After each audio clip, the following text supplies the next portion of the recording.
Et salut mes petits custos, c'est Maxo Express. Aujourd'hui, on se retrouve pour faire une recette de pâtes fraîches, des tagliatelles maison pour être précis. Terminé d'acheter ces pâtes en supermarché, on va les faire nous-mêmes.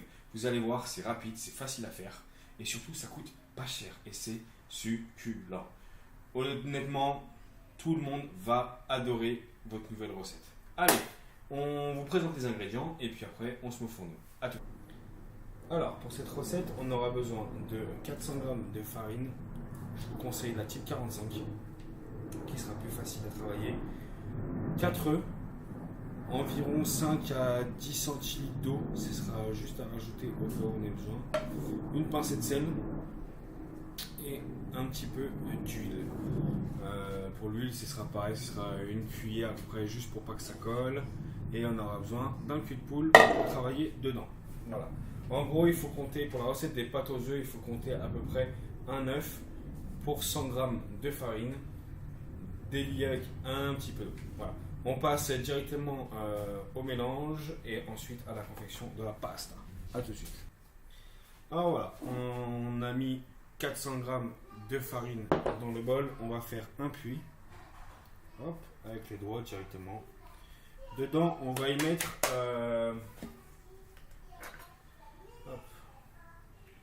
on va y mettre de l'huile. On a 2 cuillères à soupe. Pour 400 g de farine, c'est pas trop mal. On a 2 cuillères à soupe qu'on a mis au fond. Hop. Ça on peut débarrasser. On va y mettre un petit peu de sel dans l'huile. Et derrière, on va venir casser nos 4 œufs au milieu. Hop.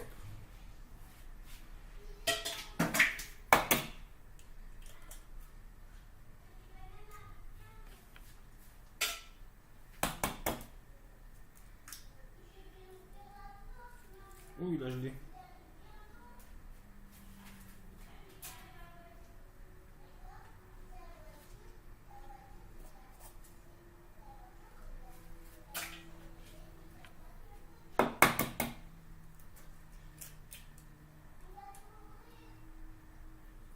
Donc du coup, après, on va mélanger tout ça avec la farine.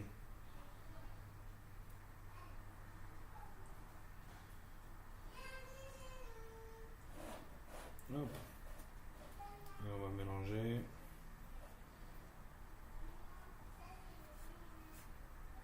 Le but étant d'obtenir une pâte homogène, assez élastique, mais pas qui s'effrite. Du coup, il va falloir bien la pétrir pour la rendre malléable, tout simplement. Alors ça, c'est une recette de pâtes aux œufs. On ne peut pas les conserver, ceci, puisqu'il y a les œufs. Et les œufs, ça va très très mal se conserver une fois que c'est transformé. Vous avez une recette que je vous ferai dans une prochaine vidéo de pâtes sans œufs, qui celle-là, une fois séchées, vous pouvez les conserver environ 6 mois dans un bocal fermé. Bocal ou dans un sachet fermé. La seule différence que vous aurez réellement entre ces deux pâtes, ce sera que là, vous aurez une pâte qui sera bien plus goûtue et vraiment blanche, alors que l'autre, elle aura plus un aspect un peu plus translucide. Voilà, on vient bien mélanger, bien malaxer. Là, on voit que ça commence à friper. Il manque d'humidité. Il manque un petit peu d'humidité. Au niveau de la pâte, elle est quelque peu friable. Il y a beaucoup de résidus au fond. Donc du coup, on va venir humidifier un petit peu notre main avec 10 centilitres d'eau. Eau ambiante, hein, pas froide, pas chaude. Eau à température ambiante. Hein. On vient humidifier un petit peu pour récupérer le fond et pour pouvoir continuer à pétrir.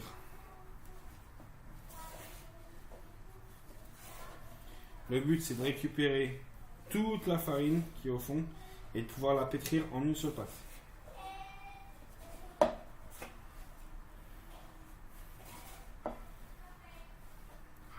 Voilà, on va l'incorporer petit à petit. Alors après, c'est vraiment au jugé. Je ne peux pas vous donner un grammage précis concernant l'eau et tout, puisque honnêtement, c'est vraiment aléatoire comment va s'incorporer votre farine, comment va commencer à se former votre pâte. Si vous avez la main un peu trop lourde sur l'eau, il faudra rajouter un petit peu de farine. Si vous avez la main trop faible, il faut rajouter un petit peu d'eau. Voilà. Il ne faut pas qu'elle colle en main. Il faut qu'elle soit travaillée facilement. Il faut récupérer toute la farine. Il ne faut pas qu'elle soit friable. Il faut que vous verrez de toute façon une fois qu'elle sera finie de pétrir, il faut qu'elle revienne, qu'elle soit souple. Soit une pâte qui soit souple à travailler. Donc là déjà je sens que j'en ai sur les doigts, mais c'est pas la pâte finie. La pâte que j'ai finie dans les mains, elle ne colle plus. Donc je vais racler ça, histoire de pouvoir récupérer ce que j'ai sur les doigts, qui est collé dû au fait qu'elle soit bien humide. Du coup, on va tout décoller.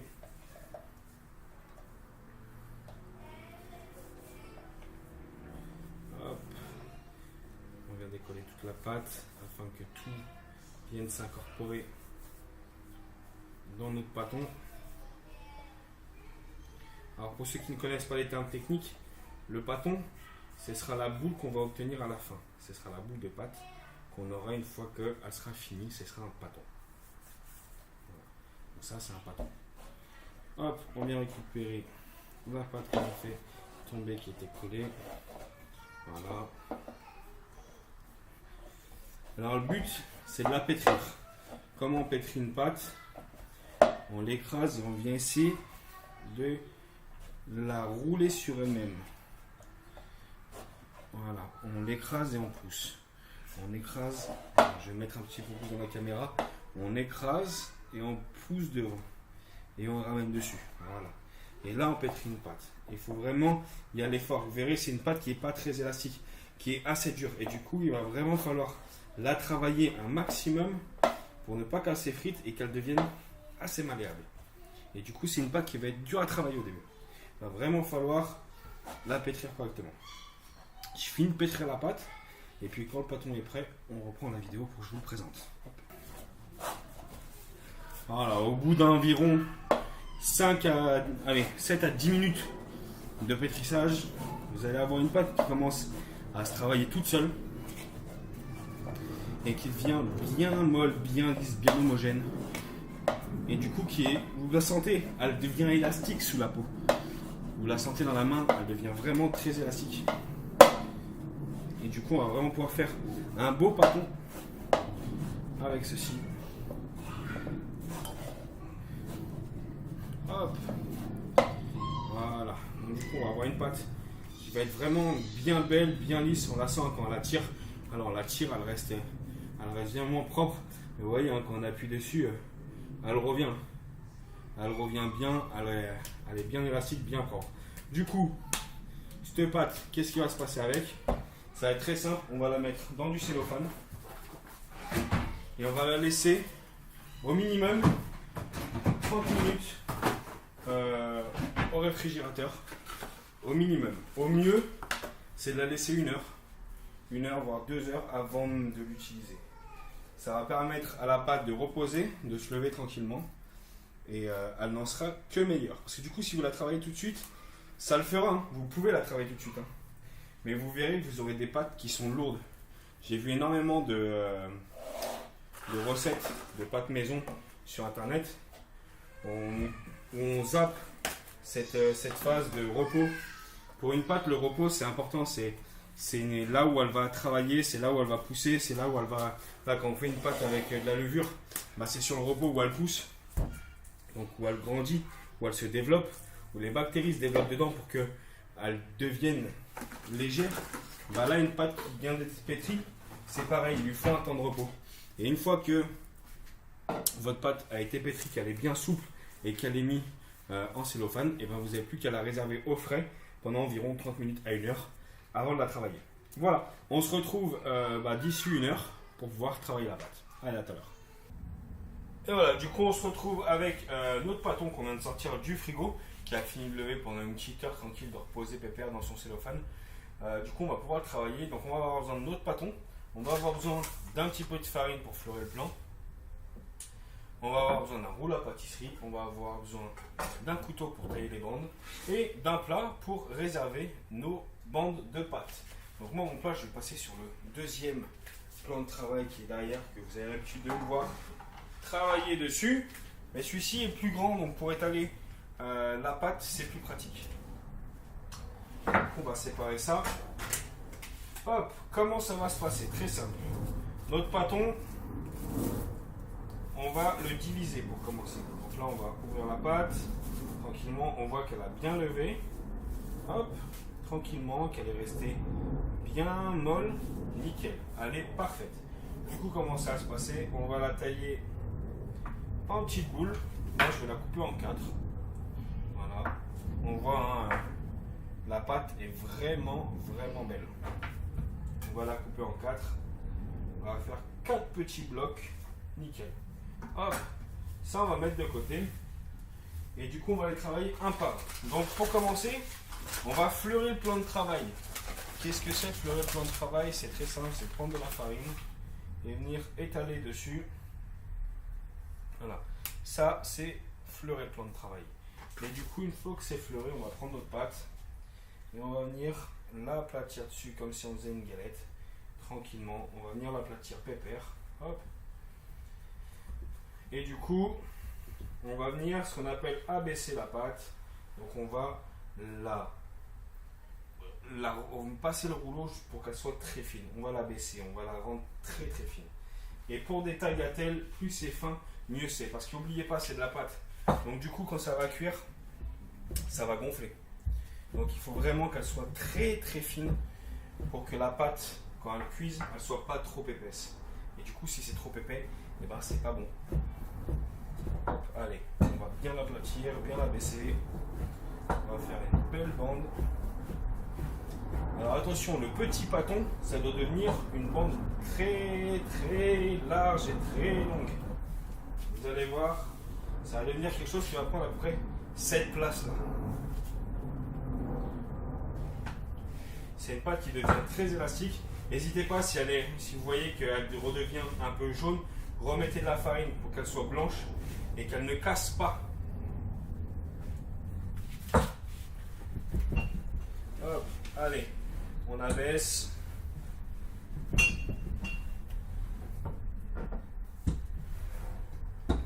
Hop, une fois que c'est bien abaissé en longueur, on va le faire en largeur.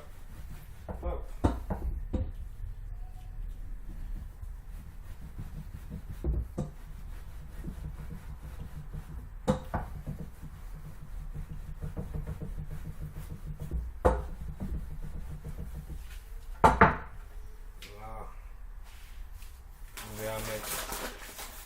Petit fond de farine.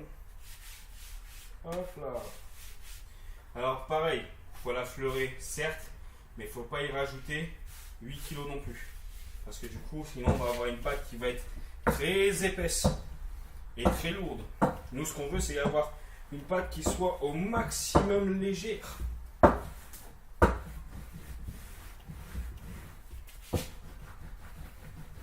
Voilà.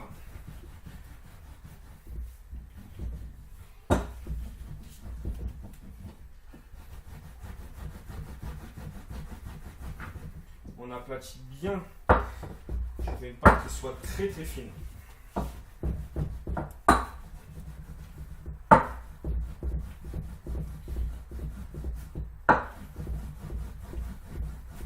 Voilà. Alors bien sûr, hein, si vous avez un laminoir, l'espèce de rouleau pour les pâtes, c'est bien plus facile, bien moins fatigant. Moi perso j'en ai pas et j'aime bien le faire à la main. Mais c'est sûr que si vous voulez de la rapidité, prenez un laminoir, ce sera tout aussi bien. Moi c'est pour travailler le produit. J'aime travailler le produit avec les mains. Donc du coup, voilà, je le fais à la main. Donc voilà, du petit pâton, on a eu quelque chose, vous voyez, hein, à peu près de cette taille-là, assez large. Et du coup maintenant, on va venir y tailler des bandes assez fines. Pour faire nos tagliatelles.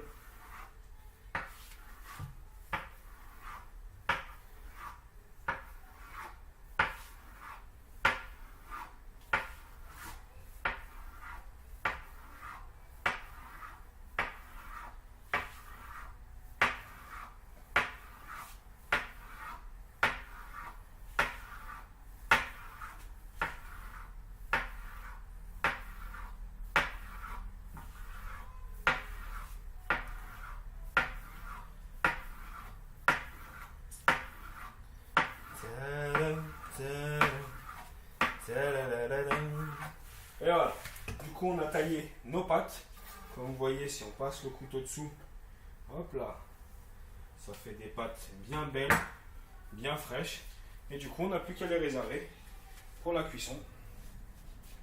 Alors, pour les réserver, soit dans un tichon, soit dans un torchon humide, soit